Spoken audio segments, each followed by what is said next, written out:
గాయత్రికి శివుని గురించి చిన్న మాట. ఓకేనండి. ఈశ్వర, ఉన్నత స్థానంలో నేనుండాలనే కోరుకోవాలని నిన్ను వెతుక్కుంటూ వస్తే శ్మశానంలో కనపడ్డావు. నువ్వెంత ఉన్నత స్థానానికి వెళ్ళినా రావలసిన స్థానం ఇదేనని కాటికాపరతో చెప్పించావు. ఇంక నిన్నేం అడగాలి శివయ్య? అలాగే ఎన్నో వేల కోరికలు కోరుకొని గుడి బయటకొస్తూ ఉంటే ప్రసాదంగా విభూదిచ్చారు.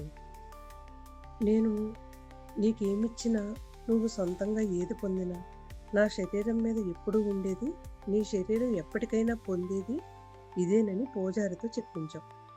ఇక నిన్నేం అడగమంటావు శివయ్య? కోపాన్ని ఆధీనంలో ఉంచుకునే వరం అడుగుదామని వస్తే పూలబాణం వేసినందుకు మన్మధుణ్ణి భస్మం చేశావని, తలుపుకు అడ్డుగా నిలబడ్డందుకే కొడుకు తల నరికేశావని చెప్పారు.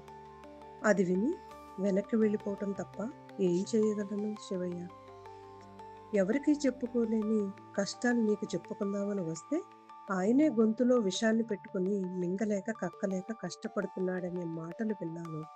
ఇక నేను చెప్పుకోవాలనుకోవటం మూర్ఖత్వమే కదా శివయ్య? రాక్షసులు అంతమవ్వాలనే వరం ఇమ్మని అడుగుదామని వస్తూ ఉంటే నీ దర్శనం చేసుకుని ఆనందంతో తాండవం చేసుకుంటూ వస్తున్న రాక్షసులు నాకు ఎదురుపడ్డారు.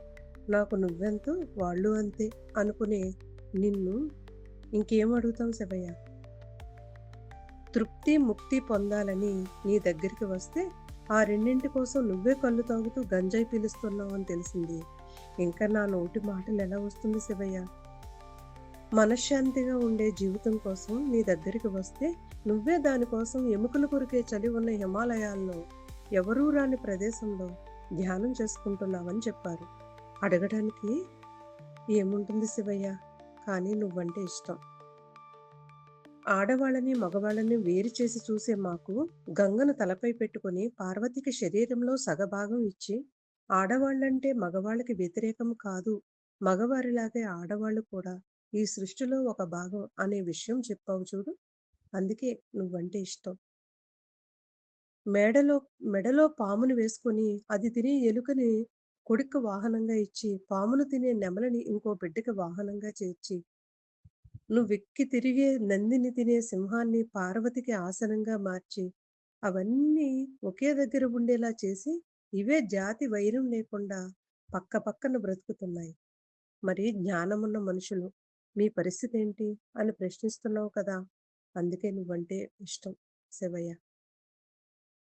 సాగర మదనంలో విషం వచ్చినప్పుడు అందరికంటే ముందుగా అక్కడికి చేరింది నువ్వే. అమృతం వచ్చినప్పుడు అక్కడికి రానిది కూడా నువ్వే. ఫలితం ఎవ్వరు సుఖంగా అనుభవించినా పర్లేదు కానీ దాని తాలూకు కష్టం మొత్తం మనమే అనుభవించాలనుకునే నీ ఆలోచనకి నేను వ్యసనపరునయ్యాను. కోపం ప్రతి జీవి లక్షణం, కానీ అది అవలక్షణం అవ్వకూడదనేదే విషయాన్ని మాకు తెలియడానికి నీ జీవితాన్నే చాలాసార్లు ఉదాహరణగా చూపించు. అందుకే నీకు వ్యసనపరుణ్ణి అయ్యాను. అర్హత లేని వారికి అవకాశమిస్తే ఏమవుతుందో, ఒక రాక్షసుడికి తల మీద చెయ్యి పెడితే భస్మమైపోవాలనే వరాన్నిచ్చి, ఒక రాక్షసుడికి చావే లేకుండా వరాన్నిచ్చి, నువ్వు పడిన బాధనే మాకు గుణపాఠంగా చెప్పావు కదా. అందుకే నువ్వంటే ఇష్టం స్వామి. మనం చేసిన తప్పు ఎంత పెద్దదైనా సరిచేసుకునే అవకాశం ఉంటుందని, అవకాశం వస్తుందని మామూలు బాలుడి తల ఆవేశంలో నరికి, తర్వాత ఆలోచనతో ఏనుగు తల అతికించే అందరూ ముందుగా పూజించాల్సిన గొప్ప స్థాయికి ఆ బాలుడిని పంపి, అందరికీ నాయకుడిగా ఉండే వినాయకుడిని చేశావు కదా. అందుకే స్వామి నువ్వంటే ఇష్టం.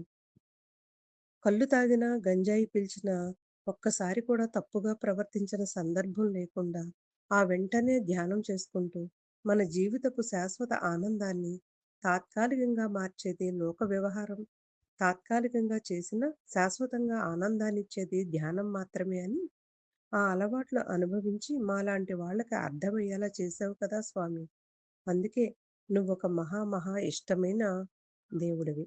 ఓం నమః శివాయ. ఓం నమః శివాయ.